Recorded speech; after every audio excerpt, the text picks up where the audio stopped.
My name is Father or Reverend Father Joseph P.P. Mokaya, and I will explain why P.P. Professor Rollins Joroge likes that, calling me that name, JJP, and I'm happy being called that. I am a priest in the Archdiocese of Nairobi.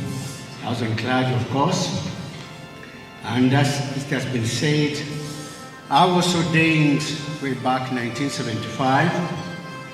So this year, thank God, and I keep praying for that, and even ask you, my fellow friends who are here present, to keep me in the prayers, because human beings, we plan, but God disposes. So, come 13th of July 2025, I will indeed be celebrating my golden jubilee, 50 years of my priesthood. This function will take place and it will be led by our good, His Grace, our Archbishop at the Blessed Sacrament, Buruburu Parish, Phase 3. And in advance I say you are welcome, and you are welcome physically or in prayers, because every one of us will need those prayers. Now, I am here indeed. I don't want to say so much, because quite a lot have been said, and as we have seen this movie, or rather the capturations that have been done by the Dr. St. Paul, is much that we have gathered. However, also, I have something to say about Maurice Michael Cardinal Otunga, because for those 50 years, a lot of them, he was my Archbishop and my Cardinal. How did I come to get in touch with His Eminence, late Cardinal Otunga? Fellow listeners, I came in touch with late Cardinal in 1970. I had just finished my junior seminary studies at Queen of Apostles Ruaraka, and we had heard from our superiors that there is a new bishop, rather Archbishop, who is coming to Nairobi to succeed Archbishop J.J. McCarthy, the Holy Ghost missionary who had just also aged, and he had to be replaced. So that was 1969. And that's the year that I finished my studies. And therefore, I began my studies in 1970, philosophy and theology outside this country. Of course, the plans of leaving this country, going out, I'd explained to my rector, and this, of course, reached His Eminence, Maurice Cardinal Otunga. And indeed, he supported me greatly through the priest who was acting, or rather who was spiritual, or rather the vocational director at that time, late David Njogona. So David Njogona was entrusted the matter to take care of me. And therefore I traveled outside this country and I went to Tanzania. When I used to come for holiday, I'd make a point to come and see His Eminence, because I did not know him very well. And that's where I began experiencing the goodness of this person. He would welcome me very well at his residence Lavington, as Professor Njoroge had said. And he too wanted also to know me better. So we got chatting together, knowing me, my background and all that. And I remember he took a chance just to know me better. We made the journey from Nairobi to Meru to see late Bishop Besone. And on the way, actually I was a bit intimidated by this great man, and here I am, just I'm a philosopher, I don't know much. And he was engaging me and all that, but not kind of challenging me, but giving me a chance also to express myself. Because of friendliness to me, Although from Nairobi to Meru, that's a long journey, and we stopped at Nanyuki to have a cup of tea and something to eat before we proceeded to Meru. So my tension eased out because it was a least person talking to me, and we chatted. And therefore we continued that way, and I came to know him as a polite, friendly, and a person concerned very greatly with the vocations.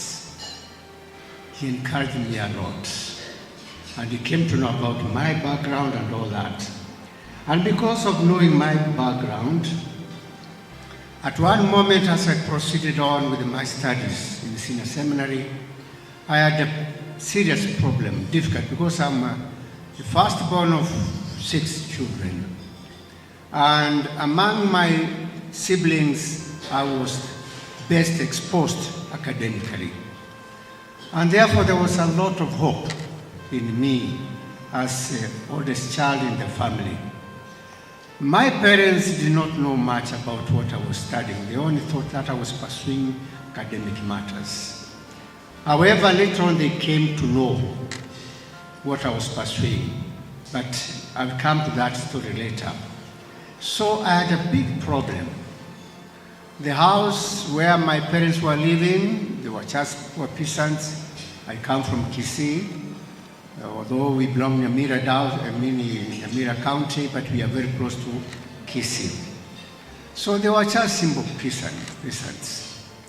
And therefore the house was falling into pieces. And I felt I had a big responsibility to do something about this. Because I was also ashamed coming home from seminary, and here the place at home is not all that very welcoming. And I remember I shared that with my Archbishop, late Cardinal Otunga, in a very friendly way. Actually, I was not sharing with him so much as to ask for financial support. It's only that I felt I best share with him because this was putting me down, and more or less it made me not continue with my studies.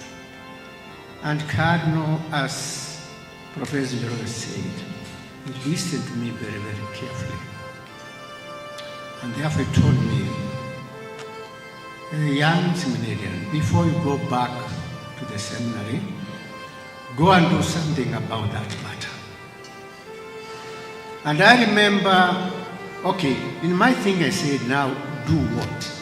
I'm not working, I have no money, I have no one else to turn to, but here he's telling me to do something about that. Then to do something about that, Cardinal left me and went somewhere in his house in Lavington. He came back with 5,000 Kenyan shillings. At that time, 1970s, that was a lot of money. A good number of us will know that. And he told me, a mission to you, do something about that. It is not much, but this, God will bless it, and the work that will try to do to help your parents to have a good home, God will bless it, and you are my blessing. So I left and went all the way to Kisii, and immediately, because I had only 2 weeks to do the work, I began doing the work, foundation and all that, with the help of my young brother. And my uncle from my mother's side came and we helped one another. And eventually, I said, with the 5,000, I may not do much, but I will ask my relatives to help me with the trees and all that, so that I can make just a simple house to help my parents. Now, what did I do with 5,000? As the work came to completion, the shell now was there, I told my parents, I have 5,000 here. And this 5,000 is not from my pocket. Actually, it is support from my bishop, Cardinal Otunga. They did not know much about him because my parents, they were not Catholics. They were SDA. And as I share with you this story and giving this witness, kama kutoa ushuhuda wa Madama Kardinali, they all both have gone to the Lord as good Catholics. They died in my hands. And we prepared them spiritually to go to the Lord. The last one to leave us was my dad in 1921, and he died in the same home where Cardinal Otunga died. That's one thing that I remember about Cardinal Otunga, the charity, the love, and all that. However, there's another angle that came in because I knew that my parents have known which is my route. And there came now kind of a problem in my vocation. That was 1973-74. I was only remaining a year to be ordained a deacon. And I knew if this came to the ears of His Eminence, this could have stopped my continuity to priesthood. So I decided, I have to share this with His Eminence. So I went to his home in Lavington, and I told him after, the hospitality, the tea, and the biscuits that Professor Jerome shared.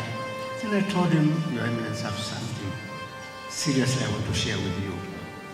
And he encouraged me, told me, quiet, tell me. He was very fatherly. So I poured my heart. I told him, Your Eminence, yes, I'm not remaining very far to be ordained to priesthood, but I have a big problem ahead of me. My parents are not in this matter. They are against it. They don't want me to continue with this life. So he listened to me very, very, very carefully. Then eventually, as Professor Jerome said, he looked at me intently in my eyes with a very beautiful smile. Then he told me, young seminarian Joseph, you are not alone in that kind of matter. May I encourage you to continue. If your professors will prove you or approve you to continue until ordination, I will ordain you. Meanwhile, you keep it quiet. Even the ordination of diaconate that is soon coming, don't share it much. What you will share later on is the date of priesthood, and which I did. And that gave me a lot of courage, dear listeners, to continue with my studies. And therefore, come 1974, I was ordained a deacon there in Kipalapala, Tabora, Tanzania, quietly. But the word came home very, very quickly. Oh, Mokaya is a priest. I do not know how they came to know about that anyway, but they knew it. So anyway, and that message reached my ears, and I kept quiet. Come 1975, of course, I had to break a news and tell them, now what I've been following, the matter's going to happen. I'm soon returning to Kenya and I'll be ordained a priest. My father requested me, where will I be? They did not know where I arrived in Kenya, where I will be. I told him I will be at Our Lady of Visitation in Makadaro, Njugo Road. That's my parish. I grew up there in Maringo, in Jerusalem, so I knew the place. So that became my parish. And sure enough, as I arrived in Kenya, my father was there. And I said, gracious Lord, this now, my dad has come now to stop this matter. But to my amazement, of course I prayed a lot. To my amazement, my father of course asked me, where has this matter reached? And how many people are you inviting from home to come to this big function? And I told him, there are only 4 people. You, my mother, my aunt, who was very close to me, and my grandmother. And my father listened and asked me, what are you telling me? Only 4 people to come to this function. Do you know that this function is like your wedding? Can people just, we as closest relatives attend only 4 people in your wedding? In fact, I didn't didn't have many words to say. But I told him, Dad, me, I don't have money. I'm being supported by leaders of our little visitation in Makadara. Then he said, where is this bishop of yours? I told him, well, I was even planning to go and see him because of this ordination. But he listened somewhere in Lavington. And he told me, we are going there with you. I'm going there with you to see that bishop. I traveled with a friend of mine, God rest his soul in peace, Father Julius. He lasted his final days in Arusha. Then Julius tells me, no, don't stop your dad, go and see him. God, let him go. So he went in one vehicle, but my heart was heavy. Saying, it's going to spoil everything, and this ordination might be stopped. And sure enough, when we reached the Cardinal's residence, when he saw my dad, I was left aside. He took my father. I told Julius, you see, now the two elderly people have gone inside there. What they talk is about spoiling this ordination. He told me, no, don't worry. Mahali kuna wazee, hakuna kitu naweza kuharibika. Lakini my heart was pounding like anything. Eventually, they came out, laughing and holding hands. And His Eminence told me again another charity. He told me, Deacon, we have solved the matter about your dad. About inviting 4 people to your ordination, it's not going to be so. The Archdiocese, in my authority, is going to give your dad an OTC of 60 people from Nairobi to Kisii. So, mine was a sigh of relief. So, 4 has multiplied so many people, and so many people came to my ordination. Who footed the bill? Not me, Cardinal Maurice Otunga. That's how this cardinal was so generous, very considerate, and very friendly, and very, very fatherly, really a parent. Then in my ordination, Cardinal Otunga, he put me under missionaries, Holy Ghost fathers. I began with our little visitation in my own parish, simply because there was a priest was to go to Ireland for his annual leave. And therefore, I was asked by Cardinal Otunga to stay there until that priest comes back. So I was there for 6 months. But it was a blessing in business because I was under Father Patrick Fullen, a missionary. And Father Fullen helped me so much to settle down with the pastoral work. You know, when you come from seminary with all the knowledge that you have, philosophy and theology, you think you can save the world just like that. Just like that. But this priest told me, no, young father, go pole, cool down. Cool down, pole. So he was giving me pastoral work like piecemeal, as you give tablet to someone is sick. But I learned something. When I finished those 6 months, Cardinal Otunga appointed me to Mangu. Again, to another elderly priest, Father J.J. Mead. And again, that was a big blessing. I do not know whether Cardinal Otunga was doing that purposely so that I can learn about apostolate or what, and also to obey. Because sometimes when you're a young priest, you feel like these elderly people, what do they know? You think you know better. So anyway, those appointments helped me very much. And to my great surprise, Father J.J. Mead, whom I worked under for 1.5 years, he was my priest who baptized me here in St. John the Baptist in Riruta. And I knew he did not know it at all. So as we were sharing a meal, as much as we have shared this evening here, I told him, Father, I have something that I want to tell you. And he encouraged me, told me, yeah, go ahead. So I told him, Father, you are the one who baptized me in 1959 at St. John Riruta. The deceased priest, he put down his fork and knife and looked at me intently. And then he told me, "Oh, so I did a good job on you." And we just laughed. I said, "That's very good." So it was a blessing. And then from that moment on, we stayed as a son and a father.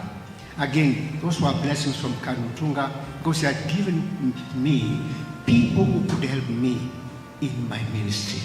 And that's why sometimes when I reflect back, these 50 years, many of them that I've spent under Cardinal Otunga, the foundation was laid by him. I obeyed him. He told me, "Go here," I go without any much quarrel. So I'm very, very happy about Cardinal Otunga. And when I finished my studies, he's the one who allowed me to live parish in Ruta.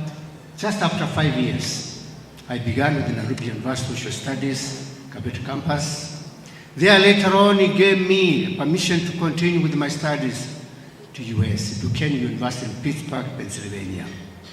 I was there for 2 years and I got my master's in spiritual theology. And I had enrolled to continue with my studies in pastoral counseling in Catholic University, Washington, D.C., but with his permission. But then there was a plan to have 43rd International Eucharistic Congress in Nairobi, Kenya, under Cardinal Otunga. Then I get a message from Kenya, Nairobi. Cardinal Otunga tells me, "Don't continue with your studies to Catholic University, Washington. Come back home. We need you." At that time, we were not many dozen clergy. "Come back home and come and support in the preparations of the 43rd Eucharistic Congress." I obeyed. But again here, it was a blessing in disguise. My mother at that time was seriously sick, and I'd never been told. So I obeyed the word of Cardinal Otunga, and I came home, only to find my mother seriously sick. So the mission that I was given about Eucharistic Congress, that of course was there, but I began taking care of my mother. I brought her from home up to Kenyatta Hospital and etc. until she died in 1991. Cardinal Otunga, he only came to know later on that I was taking care of my mother. And although 1986, after Congress, he gave me this chance. He told me you are supposed to finish your studies in the US. And since I cut those studies short because of Eucharistic Congress, now you have another chance. Now I have a scholarship for you here to proceed to Rome. He used to call it Eternal City. But I mentioned to him, "Your Eminence, I have a very serious sick mother. Can this scholarship be given to another person?" Then again he looked at me very intently and he told me, "This scholarship is for you. So you must go." I obeyed. Again, very quickly we arranged. I settled my mother and my young brother and my young sister. So I left the country.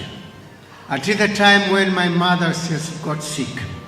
The one who went to see my mother in hospital, Mater Misericordia Hospital, is Cardinal Otunga. Cardinal Otunga calls me from Nairobi here on a Saturday. Tells me, "Your mother is seriously sick. I've been with her and she's already in a coma. And you have my permission. Return to Kenya to see your mother." Imagine, your bishop. Otherwise, he would have just said, "Leave him alone. He's studying, don't bother him." But told me, "You have my permission to come back home." Very kind person. That means my heart. Because coming home, of course, I stayed with my mother and he died also in my hands at Mater Misericordia. The rest, of course, the archdiocese arranged for the funeral from Nairobi to Kisii. That was Cardinal Otunga. When I finished my studies, he appointed me to go to Matia Murumba Senior Seminary for teaching. Father here, Father Njau, we were in the college together, and many others. And I'm happy when I see people like him and others that were together pursuing the same vocation. But that chance was given to me by Seminary Cardinal Otunga. I worked there 2 terms. Then I came to Nairobi at the end of 97. That time, Otunga had retired and was at Nyumba ya Wazee, Waraka. So I made a point between 1998, 99, I used to visit him at Nyumba ya Wazee, Waraka, just to greet him and to show him that how happy I was. So until the time of his death, I was in Nairobi. So indeed, there's much one can say, and even I'm not divulging anything, because when the story was following to make him a saint, I am among the men who was called to give something about this great man, which I did. And this evening I stand before you, saying yes, I, just like many other people, are praying for this great man. He was very humble, very saintly, and detached from the richness of this world. And a great man who got concerned with the goodness of other people. Yes, we can say Cardinal Otunga maybe never left so many structures in Archdiocese of Nairobi, but spiritually he built us. Even the Resurrection Garden, it was done by him together with the Father Santoro. He has left us a legacy. But I do remember when we finished the Congress, 1985, in fact, the Cardinal Otunga Plaza down here, he's the one who had initiated it through Father Cunningham. May he rest also in peace, but he could not go very far. And then later on, that work was taken by His Grace, Dingi Mwanawanzeki. And then later on, that work was finished by Cardinal Joey, who's our current emeritus Archbishop of Nairobi. But we can say he laid the foundation.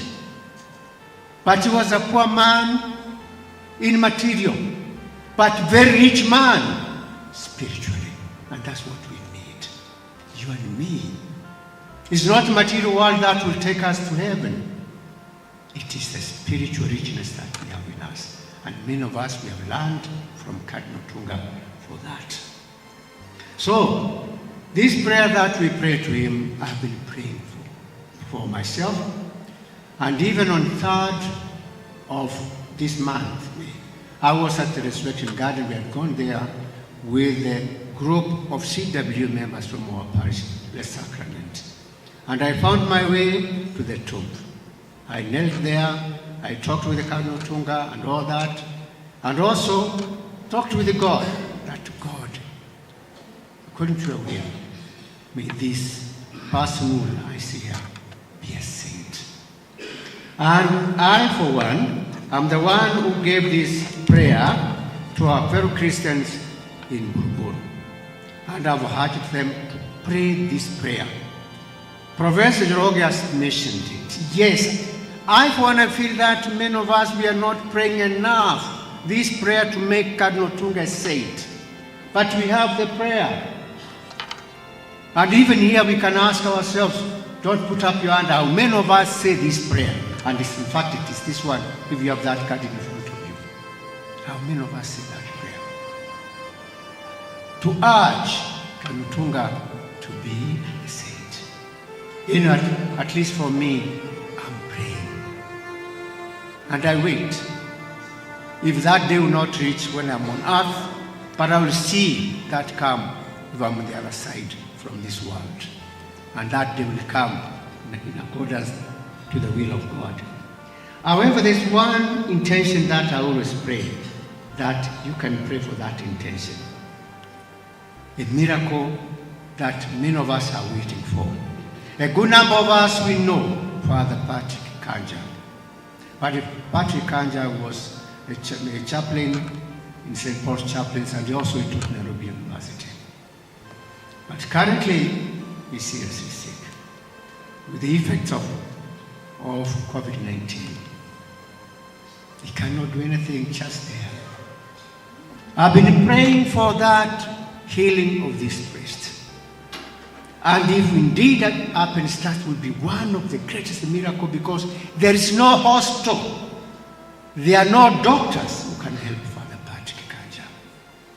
And I request you also to join me in prayers to pray for that priest. At least that one miracle that we are praying for Cardinal Otunga to be raised among the saints of God. And that's what has made us come here this evening for this meal. To get at least money and to push this matter for Cardinal Otunga to come to that, or to be counted among the ranks of the saints of God. Yes, as I end my talk, I'm one among many, either Kenyanese or among the world, who say, yes, pray for late Cardinal Maurice Otunga to be a saint, who served God quite faithfully from Kisumu at the time. And he was the first bishop of Kisii, and then he found his way to the Archdiocese of Nairobi. And in all those places, Maurice Cardinal Otunga served God and the people of God very, very faithful, with a great humility. May God in his mightiness see the goodness of this man and see the goodness of all these people who are desiring that Cardinal Otunga can be raised to the ranks of saints. May he rest in peace, and may he pray for every one of us from heavens above. Thanks so much. Listen to me.